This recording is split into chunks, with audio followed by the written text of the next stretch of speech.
সুপ্রিয় দর্শক বন্ধুরা, আসসালামু আলাইকুম। সবাই কেমন আছেন? আশা করছি যে যেখান থেকে দেখছেন আলহামদুলিল্লাহ অনেক বেশি ভালো রয়েছেন।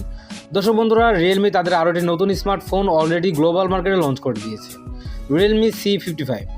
এই ফোনটি বাংলাদেশের বাজারে কবে লঞ্চ হবে এবং কেমন প্রাইস পয়েন্টে লঞ্চ হবে, আর ফোনটি আপনাদের জন্য কেমন হবে, তাছাড়াও এই ফোনটিতে স্পেসিফিকেশনে কী কী থাকছে এবং এই ফোনটি আপনাদের জন্য ভ্যালু ফর মানি হবে কিনা, সব কিছু নিয়ে আলোচনা করার চেষ্টা করব আজকের এই ভিডিওতে। আজকের এই ভিডিওটি আপনাদের কাছে রিকোয়েস্ট থাকবে একটাই, যে সম্পূর্ণ দেখে নেবেন এবং সম্পূর্ণ দেখার পর এই ফোনটি সম্পর্কে আপনাদের একটা আইডিয়া হয়ে যাবে। দেন আপনি চাইলে যখন এই ফোনটি বাংলাদেশের বাজারে লঞ্চ হয়ে যাবে তখন আপনি চাইলে এই ফোনটির দিকে যেতে পারবেন। আর যদি ভিডিওটি দেখার পরে এই ফোনটি আপনাদের কাছে ভালো না লাগে, সেই ক্ষেত্রে আপনি এই ফোনটিকে অ্যাভয়েড করতে পারবেন। তাই একটাই রিকোয়েস্ট থাকবে, আপনারা ভিডিওটি সম্পূর্ণ দেখবেন এবং ভিডিওটি ভালো লেগে থাকলে অবশ্যই আমাদের চ্যানেলটিকে সাবস্ক্রাইব করে পাশে থাকা বেল আইকনটি বাজিয়ে দিবেন। আপনারা দেখছেন টেকটিউব, আর আমি রয়েছি টেকটিউবের পক্ষ থেকে সাব্বির আপনাদের সাথে সম্পূর্ণ ভিডিও জুড়ে। প্রথমে যদি এই ফোনটির ডিজাইন এবং বিল্ড কোয়ালিটি নিয়ে কথা বলি, তাহলে এর ব্যাক সাইড এবং ফ্রেমে থাকছে প্লাস্টিক, আর ফ্রেমটা থাকছে একেবারে ফ্ল্যাট। ফোনটির ব্যাক সাইডে থাকছে দুটি ক্যামেরা এবং একেবারে নিচের দিকে থাকছে রিয়েলমির ব্র্যান্ডিং।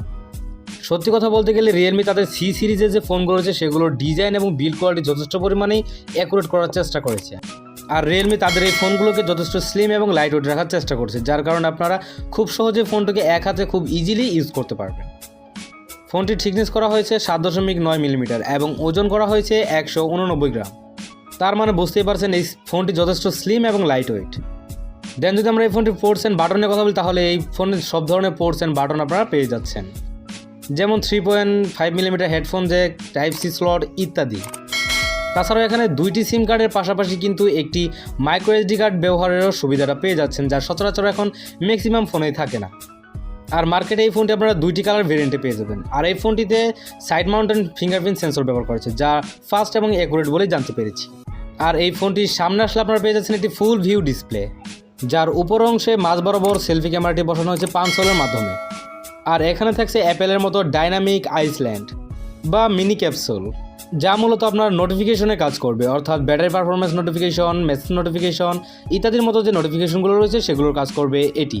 আর এটি দেখতে কিন্তু যথেষ্ট প্রিমিয়াম এবং অ্যাকুরেট লাগছে, যা রিয়েলমি এই বাজেট সেগমেন্টের মধ্যে এই ফিচারটি কিন্তু যথেষ্ট পরিমাণে একটি পারফেক্ট ফিচার বলা যায়। রিয়েলমির এই ডাইনামিক আইসল্যান্ড কিন্তু আমার কাছে যথেষ্ট ভালো লেগেছে। আপনাদের কাছে কেমন লেগেছে অবশ্যই জানিয়ে দিবেন আমাদেরকে কমেন্ট বক্সে। এবার যদি ডিসপ্লে সেকশনের কথা বলি, তাহলে এই ফোনে থাকছে 6.72 ইঞ্চের একটি IPS LCD প্যানেল। আর এই ডিসপ্লেটি হচ্ছে ফুল HD প্লাসের ডিসপ্লে, যার রেজুলেশন 1080x2400 পিক্সেল এবং এর রিফ্রেশ রেট থাকছে 90 হার্জ রিফ্রেশ রেট। ডিসপ্লেতে 90 হার্জের রিফ্রেশ রেট ব্যবহার করার কারণে কিন্তু আপনি টাচ রেসপন্স যথেষ্ট পরিমাণে ভালো এবং অ্যাকুরেট পাবেন, অর্থাৎ যে কোনো প্রকার মাল্টিমিডিয়া কনজাম্পশন এবং গেম খেলার সময়ও কিন্তু আপনি টাচ রেসপন্স যথেষ্ট পরিমাণে ভালো পাবেন। এবং আরও থাকছে 680 নিটস পিক ব্রাইটনেস, যার কারণে ডে লাইটেও এই ফোনটি আপনারা যথেষ্ট পরিমাণেই অ্যাকুরেটভাবে ব্যবহার করতে পারবেন। আউটডোরের ডিসপ্লেতে ব্রাইটনেসের ঘাটতি একেবারেই ফিল করবেন না। তবে রিয়েলমি যদি এখানে IPS প্যানেলের পরিবর্তে অ্যামোলেড প্যানেল ব্যবহার করতো তাহলে আমার মনে হয় আরও বেশি ভালো হতো। তারপরও IPS LCD প্যানেলের পাশাপাশি কিন্তু রিয়েলমি আমাদেরকে 90 হার্জের রিফ্রেশ রেট যুক্ত একটি ডিসপ্লে প্রোভাইড করছে। এই বিষয়টি কিন্তু মোটামুটি ভালোই লেগেছে। আর প্রাইস পয়েন্ট অনুযায়ী এর ডিসপ্লে কিন্তু যথেষ্ট পরিমাণে পারফেক্ট রয়েছে, কোনো প্রকার কমপ্লেনের সুযোগ আমি এখানে দেখছি না। ফোনটিতে চিপসেট হিসেবে ব্যবহার করা হয়েছে MediaTek Helio G88, যা একটি 4G চিপসেট।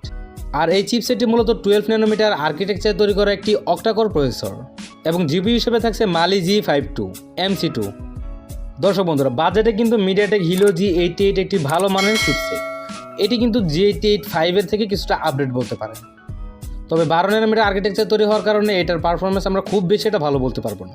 তবে 6 ন্যানোমিটার আর্কিটেকচার তৈরি হতে গেলে তো অবশ্যই এটির পারফরমেন্স আমরা আরও একটু বেশি ভালো পেতাম। দেন যদি এই ফোনটি হিটিং ইস্যু নিয়ে বলি, তাহলে এই চিপসেটে কিন্তু হালকা পাতলা একটু হিটিং ইস্যু রয়েছে। তাছাড়াও আপনারা যে কোনো হাই লেভেলের গেমস মিডিয়াম সেটিংসে আপনারা ইজিলি খেলতে পারবেন। এছাড়াও মাল্টিটাস্কিং সহ অন্যান্য কাজগুলো আপনারা এই ফোনটিতে খুবই ভালোভাবে করতে পারবেন। ফোনটি ইতোমধ্যে গ্লোবাল মার্কেটে দুটি ভ্যারিয়েন্টে লঞ্চ হয়েছে, 6GB RAM 128GB ROM এবং 8GB RAM 256GB ROM। আর আমি আবারও বলছি, এই ফোনটিতে দুটি সিম কার্ডের পাশাপাশি একটি মাইক্রো এসডি কার্ড ব্যবহারের সুযোগ সুবিধা পেয়ে যাচ্ছেন। দেন যদি এই ফোনটি ক্যামেরা সেকশন নিয়ে কথা বলি, তাহলে এর ব্যাক সাইডে পেয়ে যাবেন আপনারা ডুয়াল ক্যামেরা সেটআপ, যার মেন ক্যামেরাটা হচ্ছে 64 মেগাপিক্সেলের একটি ওয়াইড সেন্সর এবং অপরটি হচ্ছে 2 মেগাপিক্সেলের একটি মাইক্রো সেন্সর।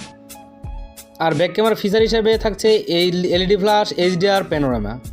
এই ফোনটির ফ্রন্ট সাইড ক্যামেরা হিসেবে ব্যবহার করা হয়েছে 8 মেগাপিক্সেলের সেলফি ক্যামেরা, যার ফটো এবং ভিডিও কোয়ালিটি আমরা যথেষ্ট পরিমাণে অ্যাকুরেট এবং পারফেক্ট বলে জানতে পেরেছি। দর্শক বন্ধুরা, রিয়েলমি C সিরিজের ফোনগুলোর কিন্তু ক্যামেরার দিকে এতটা বেশি ফোকাস করা হয় না। তবে এর যে ফটো কোয়ালিটি আমরা দেখেছি তা কিন্তু যথেষ্ট পরিমাণে সন্তুষ্ট করেছে আমাদেরকে। এই প্রাইস সেগমেন্টে এবং বাজেট সেগমেন্টে আমরা বলতে পারি এর ফটো কোয়ালিটি এবং ভিডিও কোয়ালিটি আমাদেরকে এবং আপনাদেরকে সন্তুষ্ট করবে, কারণ এর ফটো কোয়ালিটিগুলো যথেষ্ট পরিমাণে নেচার এবং কালার ধরে রাখার চেষ্টা করেছে। আর ফোনটিতে ওয়াইফাই, ব্লুটুথ এবং এর মতো আরও অনেক ফিচার পেয়ে যাবেন।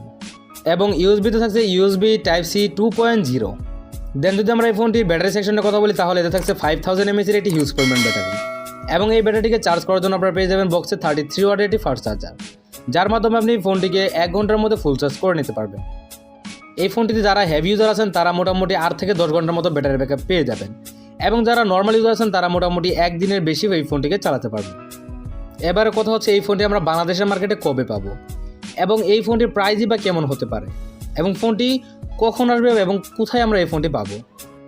দর্শক বন্ধুরা, ফোনটি গতকাল গ্লোবাল মার্কেটে লঞ্চ হয়েছে। আশা করছি আমরা আগামী 1 থেকে 1.5 মাসের মধ্যে ফোনটি ইন্ডিয়ান এবং আমাদের বাংলাদেশের বাজারে দেখতে পাবো। তবে এই ফোনটি ইন্দোনেশিয়ার মার্কেটে যে প্রাইসে লঞ্চ করা হয়েছে সেটি যদি বাংলাদেশের টাকায় কনভার্ট করা হয় তাহলে এর প্রাইস দাঁড়ায় মোটামুটি 17,000 টাকার মতো। 6GB র্যাম ভেরিয়েন্টের কথা বলছি। তবে এর থেকে ধারণা করা যায় যে ফোনটি যখন বাংলাদেশের বাজারে আসবে তখন এর প্রাইস মোটামুটি 18 থেকে 20,000 টাকার মধ্যে হয়ে যাবে। তবে ইন্ডিয়ান বাজারে এই ফোনটির প্রাইসটা কিছুটা কম থাকবে, আনুমানিক 12 থেকে 13,000 টাকার রুপি। তবে দুই দেশে প্রাইস পয়েন্ট কিছুটা কম বেশি হতে পারে। সব কিছু মিলে আমার এটাই মনে হয় যদি আপনার বাজেটের মধ্যে একটি ভালো ফোন চান, অল ওভার ফোন চান, তাহলে আমি মনে করছি এই ফোনটির জন্য অপেক্ষা করতে পারেন। এই ফোনটি আশা করছি আপনাদের জন্য ভ্যালু ফর মানি হবে এবং এই ফোনটি আপনাদের জন্য একটি পারফেক্ট ফোন হবে। ভালো থাকবেন, সুস্থ থাকবেন, দেখা হবে পরবর্তী ভিডিওতে অন্য কোনো দিন অন্য কোনোভাবে। আসসালামু আলাইকুম রহমতুল্লাহি ওয়া বারাকাতুহু।